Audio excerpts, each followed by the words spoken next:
Filhos da pauta, FDP, filhos da pauta. Vamos falar com o Ramon Menezes. Ramon, tem uma... Hein? O Ramon também usa óculos. Ramon usa óculos. Claro que tem que usar óculos, pô. Enxerga. Eu quero saber se o Ramon pedala. Ramon, fica aqui igual um velhinho.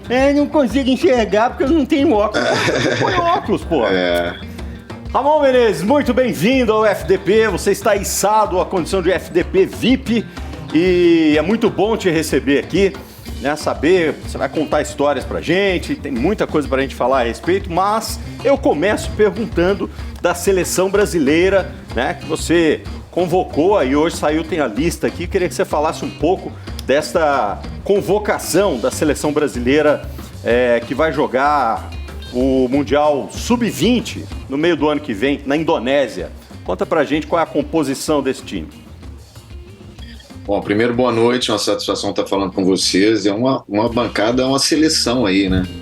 Bob, poxa, Guilherme Mendes, CJ, grande Domênico. Domênico passou dos 40 e poucos, eu não vou falar a minha idade não, mas aí já começa a ter aquela dificuldade, né, de enxergar de perto. Verdade, mas não tô pedalando não.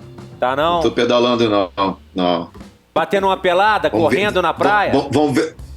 Vamos ver, eu tô estimulando os meus jogadores a pedalar. Muito legal. Olha aqui, ô Ramon.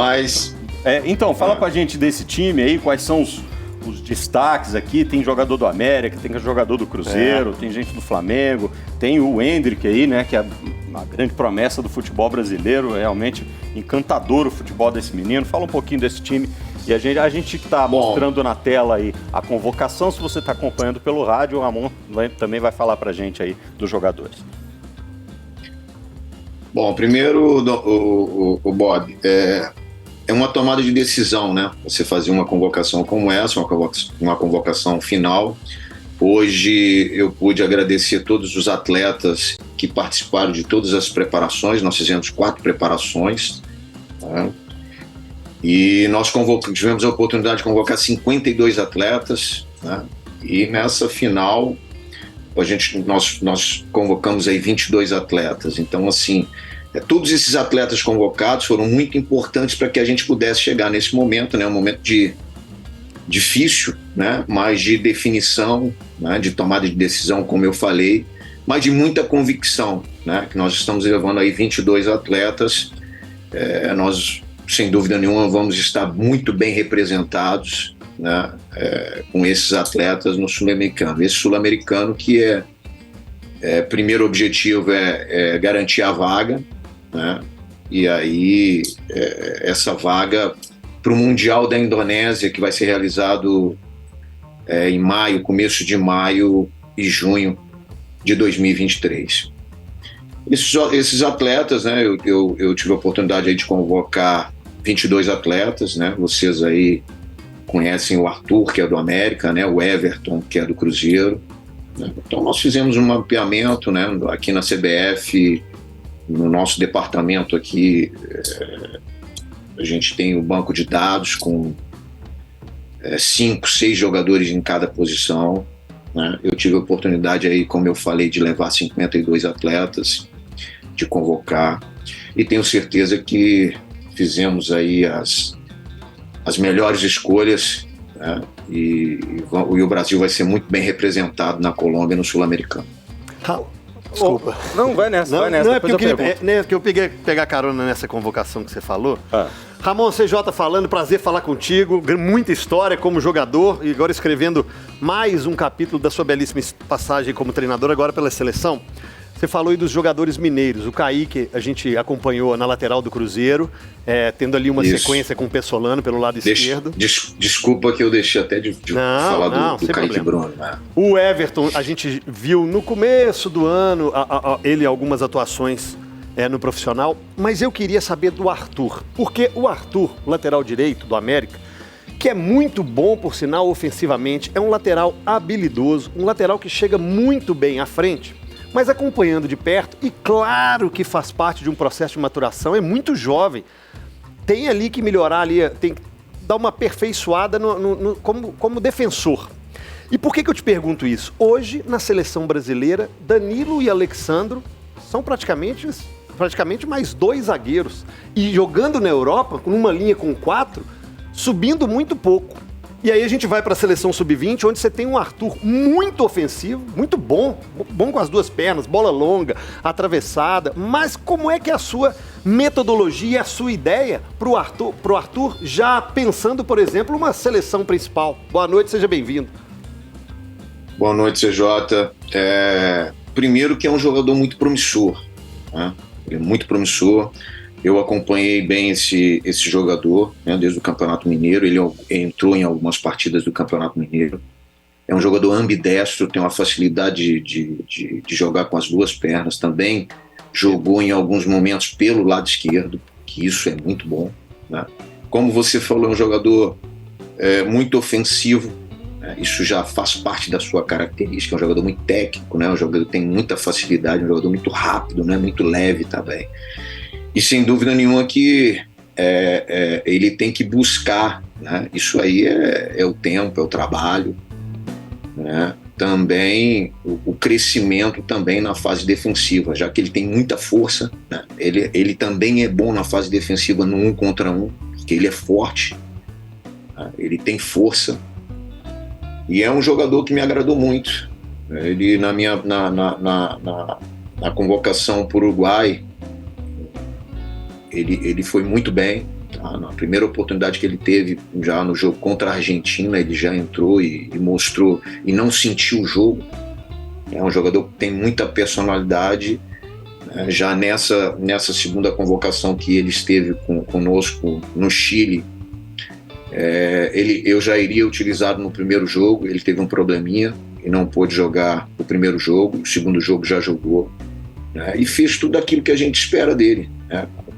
Como lateral. Mas como eu falei, são jovens jogadores, né? A cada dia você precisa evoluir, né? Você precisa melhorar.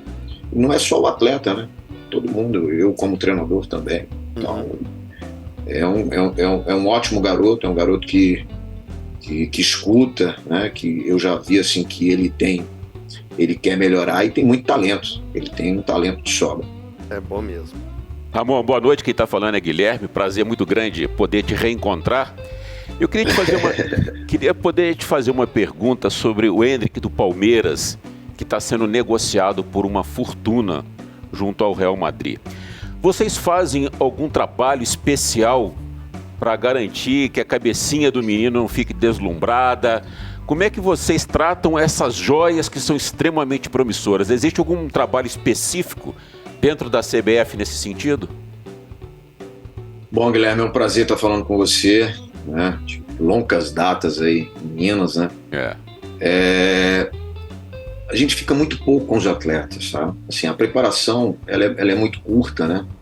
Quando a gente tem uma certa uma ligação assim um pouco maior com o atleta, já acabou a preparação, né? Agora, para o sul-americano, é lógico que nós vamos ficar um tempo maior com os atletas, né? O período que eu tive a oportunidade de trabalhar um pouquinho mais, eu falo sempre que a seleção brasileira, a gente trabalha na realidade, né? Qual é a realidade, né? De 1-2 dias para você já estar em campo, né? Então, assim, o período que nós tivemos um pouco mais de tempo para trabalhar foi em Cariacica, onde nós colhemos os nossos melhores resultados. Por isso, uma confiança muito grande agora de ter mais dias para trabalhar, uma realidade diferente do que foi algumas preparações. E esse trabalho, sem dúvida nenhuma, ele é feito no clube, né? E eu tenho certeza que no Palmeiras tem grandes profissionais, né? E você já vê que é um garoto diferente. A própria entrevista desse garoto, né? A própria maneira como o comportamento dele, né? Mas isso é feito no clube, né? Na seleção, assim, é lógico que com o tempo se a gente tiver um tempo maior, é lógico que já dá para você também, né, orientar um pouco mais. Ramon, boa noite agora oficialmente, Domênico, prazer tê-lo aqui no FDP. Ramon, a gente vê aqui a escalação, não tem nenhum, a convocação, não tem nenhum jogador do Atlético. Eu fiquei no Atlético, como você sabe, 20 anos e Claro. sempre fui crítico em vários momentos a algumas filosofias que se adotava na categoria de base do Atlético. O Atlético, se a gente for pegar aí nos últimos 10 anos, revelou muito pouco, né? Você tem aí recentemente o Savinho, me ajuda, CJ, o Rubens, o João Vitor Pedro, Mendes, que saiu Guilherme muito Castilho. cedo, né? O Marco Túlio, enfim. Caleb, que chega no último ano, que tá jogando profissional Que foi agora. revelado no São São Paulo, Paulo, né? Nos últimos Então, 10 assim, anos, o Bernardo foi. Bernard, né? a pergunta que eu te faço, assim, você rodou, você assistiu vários jogos, não especificamente sobre o Atlético, mas de uma forma geral. Qual é o maior pecado cometido pelas gestões de categoria de base no Brasil que fazem com que, de repente, um clube revele tão pouco? Bom, Domênico, na minha primeira preparação, né, eu convoquei o Rômulo, né, que é o zagueiro, 04. Esse garoto ele tem um histórico interessante de seleção, né, é um bom jogador. Tá? Convoquei o Sávio, que é do Atlético Mineiro. O nosso caderno radar, nós temos lá o Caio Henrique, que é um 04 também, que é um volante, que é um ótimo jogador, só que ficou um período sem atuar, ele teve uma lesão. Né?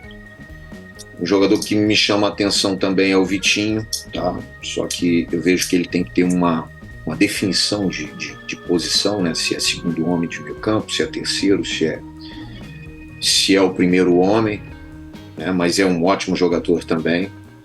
E em relação à tua pergunta, eu acho que passa muito pela geração, passa muito pelo planejamento, talvez pela sequência de treinadores também, né, com a própria geração. Mas o Atlético tem bons jogadores, sim. Ô, Ramon, me conta um negócio aqui. A gente tem aqui alguns jogadores, a gente falou aqui do Hendrick, você falou aí do Arthur e tudo mais.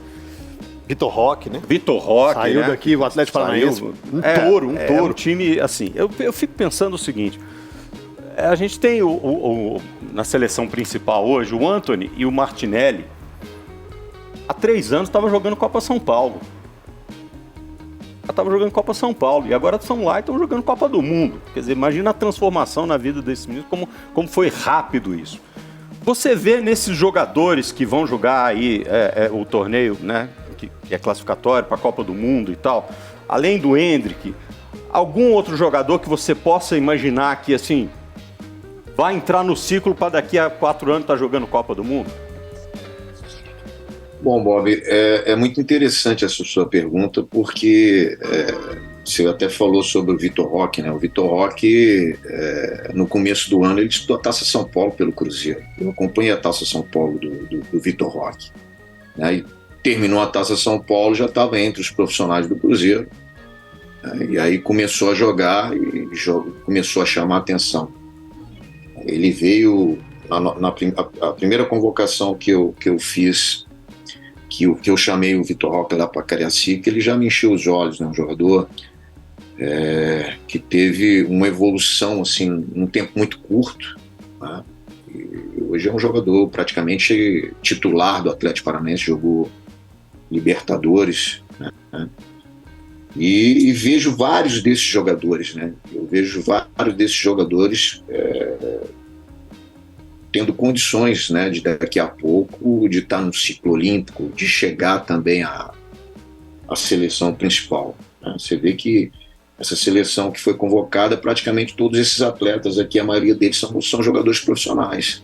Você viu o França, o Vitor Hugo, que já está nos profissionais do Flamengo, o Andrei, o Marlon, o Marcos Leonardo, que hoje é um jogador que assume uma responsabilidade muito grande já no Santos, junto com o Ângelo. Então, como eu falei, são jogadores promissores, né? Você vê o Sávio, que já está lá fora, né? Que vocês conhecem muito bem, né? Um ótimo jogador do drible, né? Um jogador brasileiro, com características de jogador brasileiro, né? Do 1 contra 1, do jogador que gosta de driblar, né? Jogador inteligente para jogar. Enfim, vários desses jogadores, sem dúvida nenhuma, que daqui a pouco vão estar assim no ciclo olímpico, fazendo parte aí de uma seleção principal. Esse é o nosso trabalho aqui também. Né? Eu imagino que você deva ter enfim, um entrosamento com o Tite, vocês devem conversar bastante, né? Até para ter, imagino que ele deva ter também uma certa ascendência na metodologia de trabalho, até para você não ter um time sub-20 jogando de um jeito, o time sub-23 jogando de outro jeito, a seleção principal jogando de outro jeito. Tem esse intercâmbio, tem essa conversa entre as comissões técnicas? Como é que é o seu relacionamento com a comissão técnica do time principal? É muito boa, né? A gente tem um dia a dia lá na CBF, a gente se fala direto, né? O Tite é um cara fantástico, torço muito, né? Vou torcer muito para a seleção, né? O Kleber Xavier também, que é o auxiliar técnico, a gente conversa muito, né?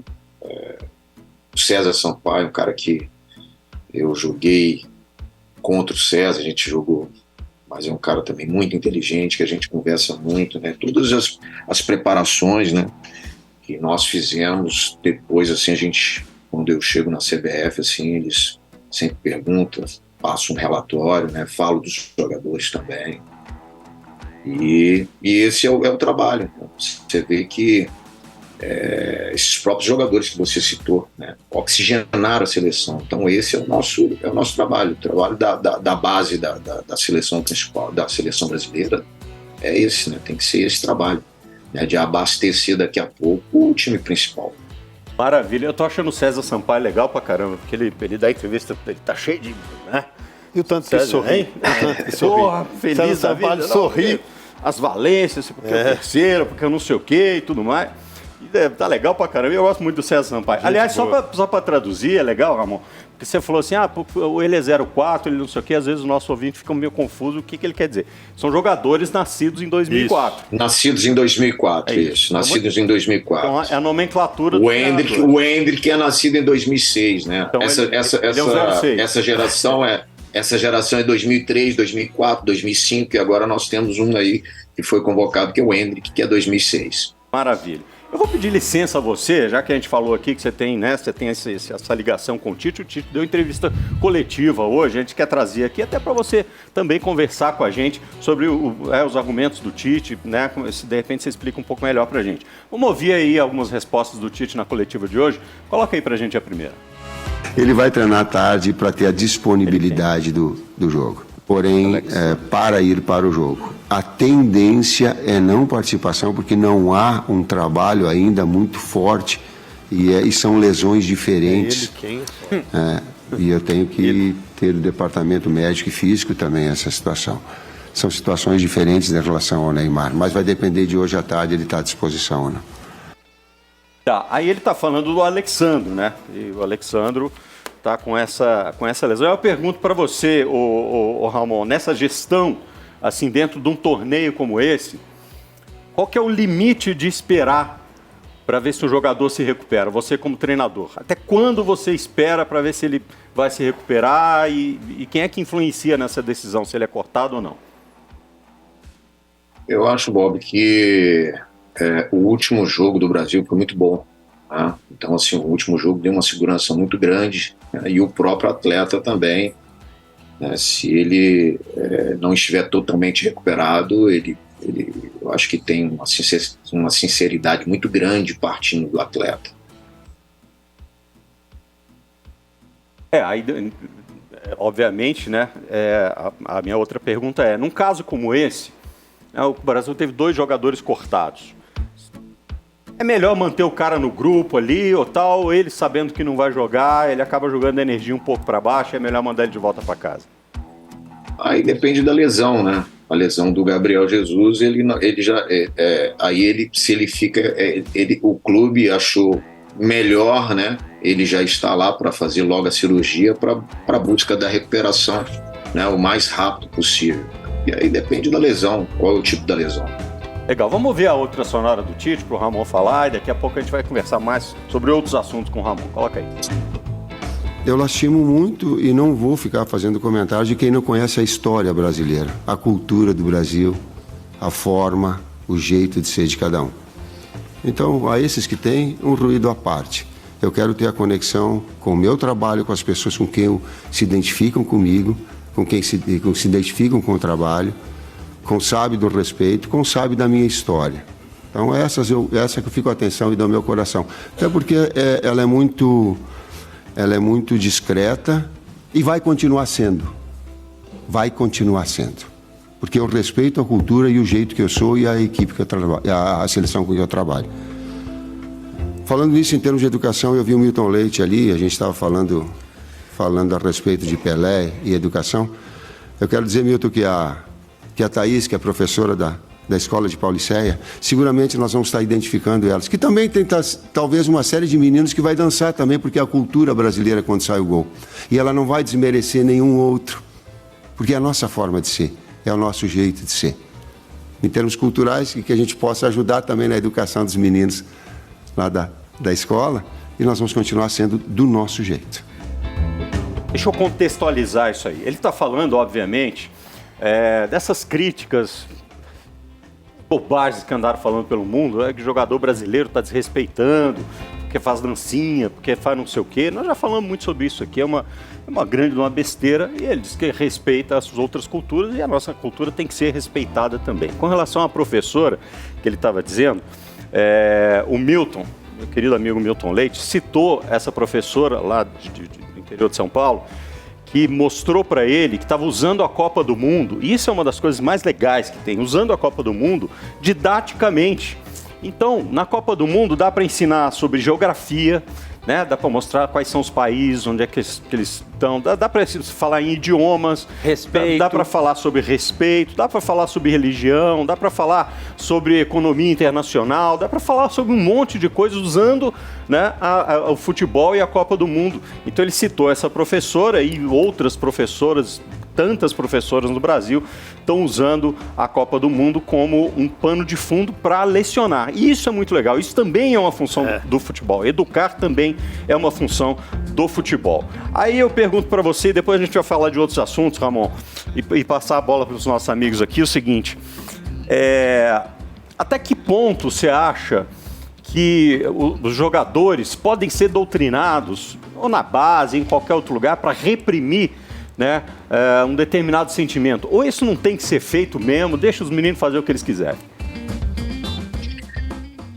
Olha, voltando, né, ao que o Tite falou, né, assim, que mais me chamou a atenção foi ele falar da cultura, né, que essa é a cultura do brasileiro, né, do Brasil, o jeito de ser, né, a alegria, né.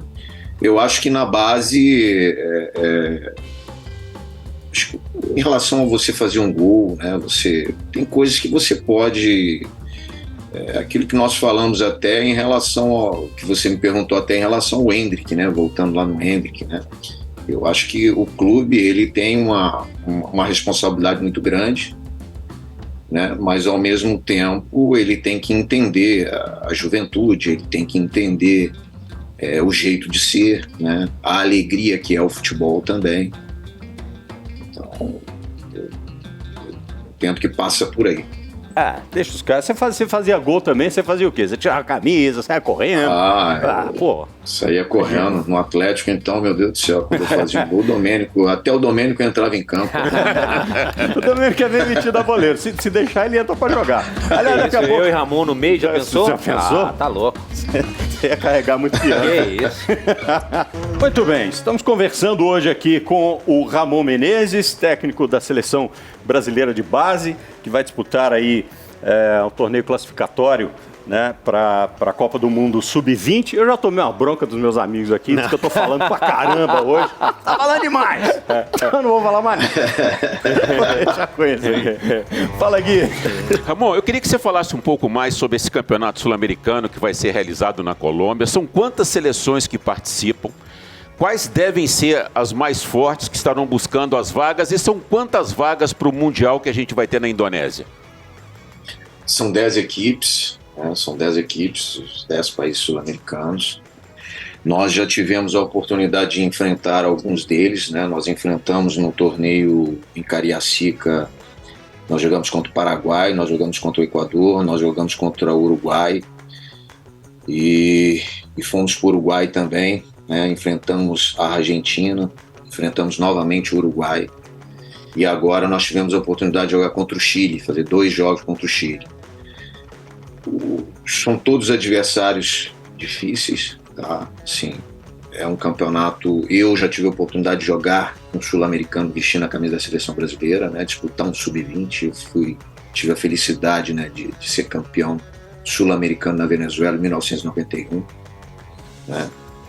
E cabe muito o que eu falei logo quando eu cheguei aqui na CBF, né? Eu falei para os atletas que essa é uma geração muito promissora, mas um dos, né, nossos desafios aqui enquanto treinador da seleção brasileira sub-20 é embutir na cabeça desses jogadores a competitividade, e passa muito pela competitividade esse campeonato sul-americano, né? Não tem falta, aquilo é muito parecido com o que nós enfrentamos ao longo dessas preparações.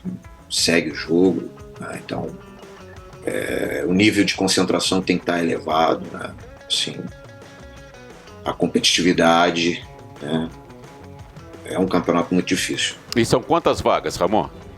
São 4 vagas. E o Brasil, nas 2 últimas edições, não conseguiu a classificação em 2017 e em 2019. Precisão. Então isso, a responsabilidade aumenta mais, né? Ainda mais com esse mundo de jogador bom, né? De time já jogando no profissional. Imagina se o Brasil ganha a Copa do Catar.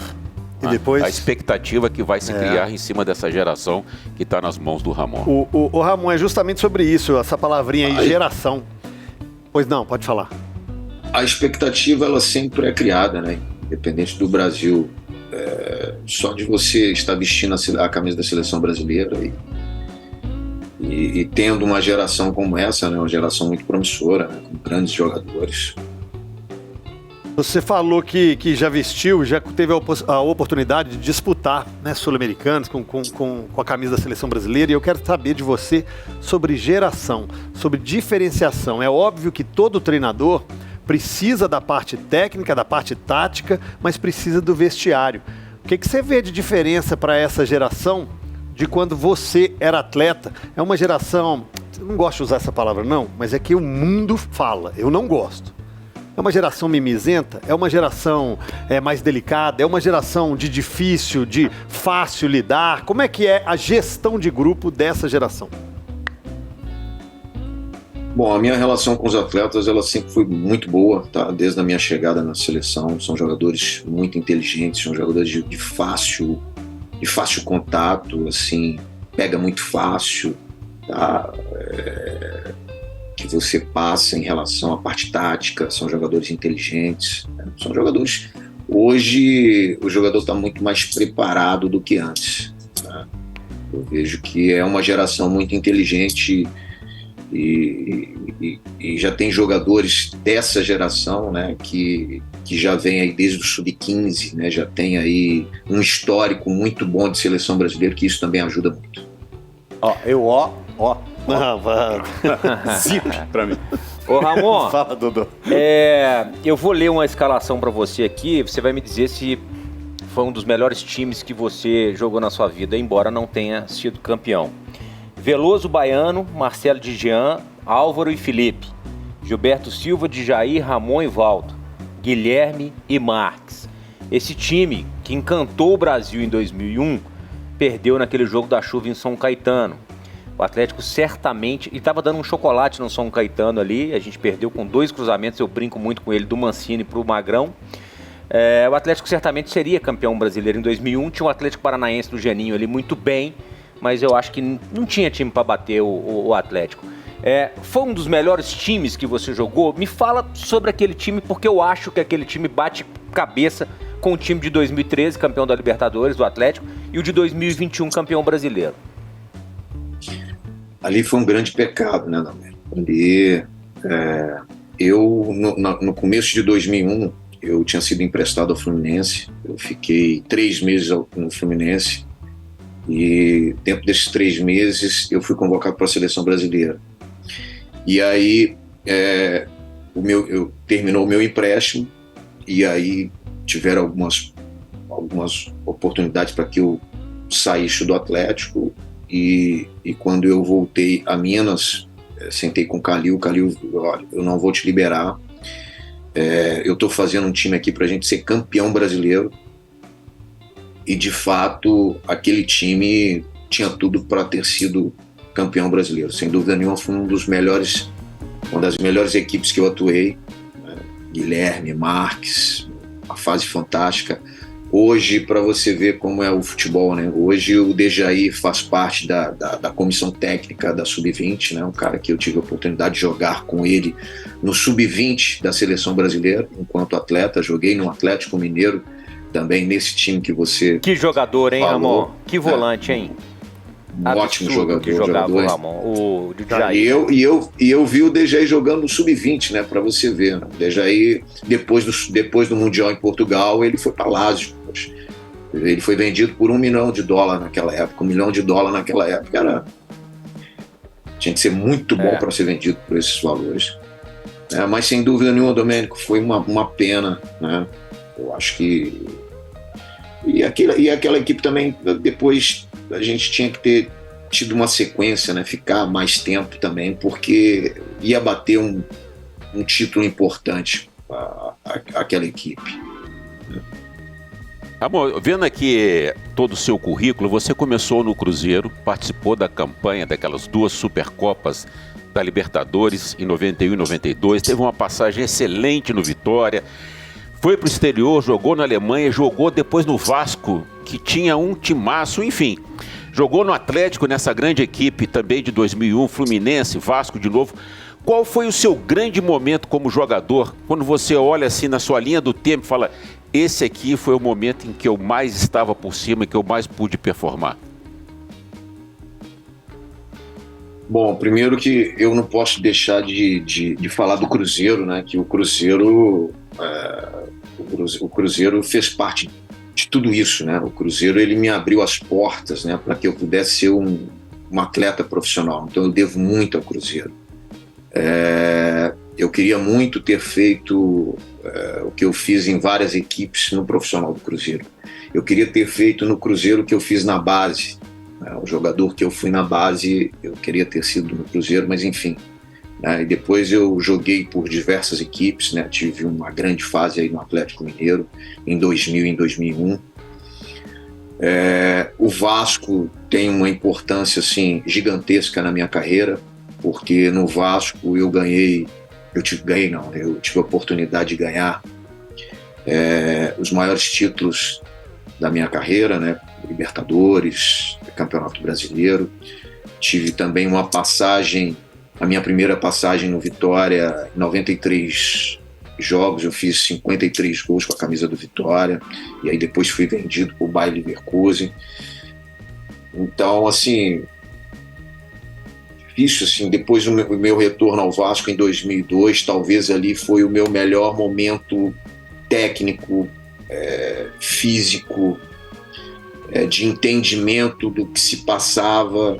Então eu acho que 2002 eu fiz 17 jogos pelo Campeonato Brasileiro, eu fiz 15 gols com a camisa do Vasco. Aquele momento ali foi um momento, tecnicamente falando, né?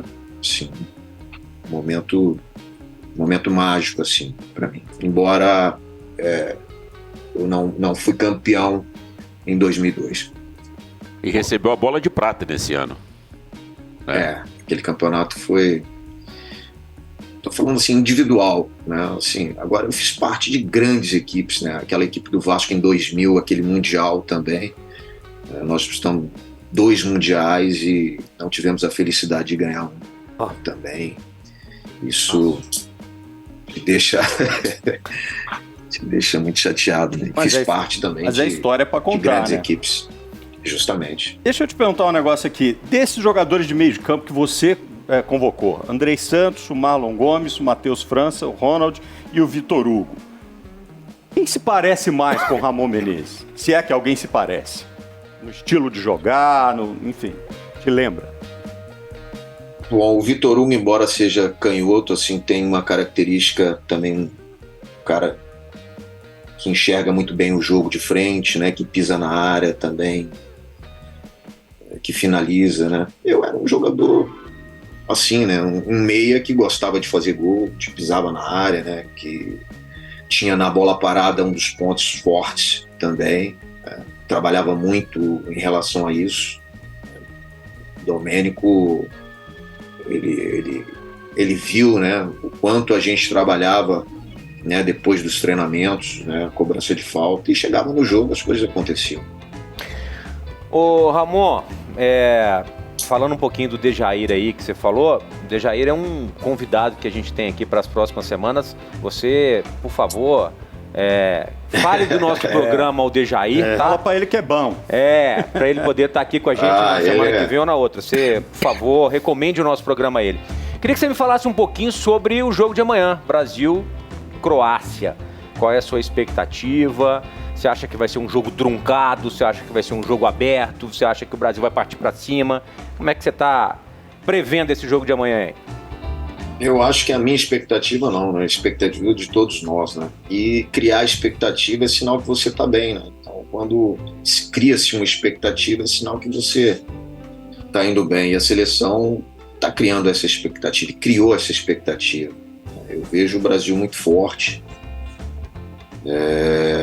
O Brasil muito equilibrado, né? O equilíbrio que o Tite fala sempre, né? O equilíbrio, que é essa busca do equilíbrio, né? Que todos nós treinadores não deixa de citar, né? Não deixa de falar, porque tanto na fase defensiva quanto na fase ofensiva, né? E vejo o Brasil com favorito para esse jogo, né? Lógico que a Croácia também tem grandes jogadores, né? Jogadores experientes, né? A Croácia foi vice-campeã do mundo na Copa passada, né? Então é uma equipe que a gente tem que respeitar e tem grandes jogadores. Mas a seleção brasileira está vivendo um momento muito bom, vem de um grande jogo, né? Eu tenho certeza aí que amanhã vai fazer um ótimo jogo também. O Ramon, então, agora como torcedor, não é o Ramon treinador, torcedor, quais seriam as equipes ou as seleções da semifinal? Entre Holanda e Argentina, quem passa? Brasil e Croácia, você já disse Brasil. Portugal, Marrocos, Inglaterra e França. Vamos fazer aqui a semifinal do Ramon. Bom, eu acho que jogo muito difícil esse Argentina e Holanda, tá? Eu gostei muito da seleção da Holanda, eu acho a seleção muito equilibrada, uma seleção que tem uma transição muito, muito forte, né? Muito rápido, tá? Mas eu vejo que a Argentina vem crescendo, tá? Então eu vejo desse lado aqui uma semifinal Brasil e Argentina. Boa. E do outro lado eu vejo que a Inglaterra é uma ótima seleção também, tá? Eu acho que é onde se joga o melhor futebol do mundo, né? O campeonato inglês é um campeonato muito bom, né? Com grandes profissionais, né? Tanto jogadores como treinadores. É uma equipe muito preparada. Vejo que tem uma certa dificuldade na transição defensiva, são jogadores muito fortes, tá? Maguire, enfim, mais uma dificuldade na velocidade, né? Na fase defensiva. Então eu vejo a França passando e vejo Portugal também em um ótimo momento. Ramon, você viu alguma coisa taticamente nova nessa Copa do Mundo ou nós não tivemos nenhuma coisa diferente até aqui? Bom, eu vi ótimos jogos, né? Eu vejo uma seleção brasileira com variações, né? Eu vejo outras seleções também com variações, empurrando o adversário para trás, né? Quando eles têm a bola, aí sim surgem as variações, um 3-2-5, um 2-3-5, né? Sempre pensando em levar o máximo de jogadores no último terço do campo. Isso me chama atenção. Eu analiso muito, eu vejo muito assim o equilíbrio, né, da fase defensiva. Eu gostei muito da Inglaterra, como eu falei para vocês, é uma equipe que controla, que consegue controlar o jogo, mas por outro lado consegue controlar o jogo e tem variações quando tem a bola, mas por outro lado tem uma certa dificuldade na fase defensiva. Enfim, então você vai vendo essas coisas, né? E futebol é isso, futebol é você analisar, você ver, e é essa busca do equilíbrio. Valeu, Ramon. Muito obrigado por participar com a gente. Você já é um FDP VIP, portanto, volte sempre, volte quando quiser. Eu agradeço muito a sua participação. Estamos chegando ao final do nosso programa. E fala com o Dejair aí, hein? Pode deixar, vou falar com o Dejair. Olha, muito obrigado, tá? Fica aí na torcida aí para começo do Sul-Americano lá, dia 19 de janeiro, né? Que a gente esteja fazendo a final do Sul-Americano dia 12 de fevereiro, né? E o objetivo de colocar o Brasil no Campeonato Mundial da categoria Sub-20 em 2023. Boa sorte, Ramon. Boa sorte para você. Notícias importantes, fontes e opiniões, entrevistas, análises e considerações, informação no fim do dia. E se o assunto tá em alta, ele tá no FDP, Filhos da Pauta. FDP, Filhos da Pauta.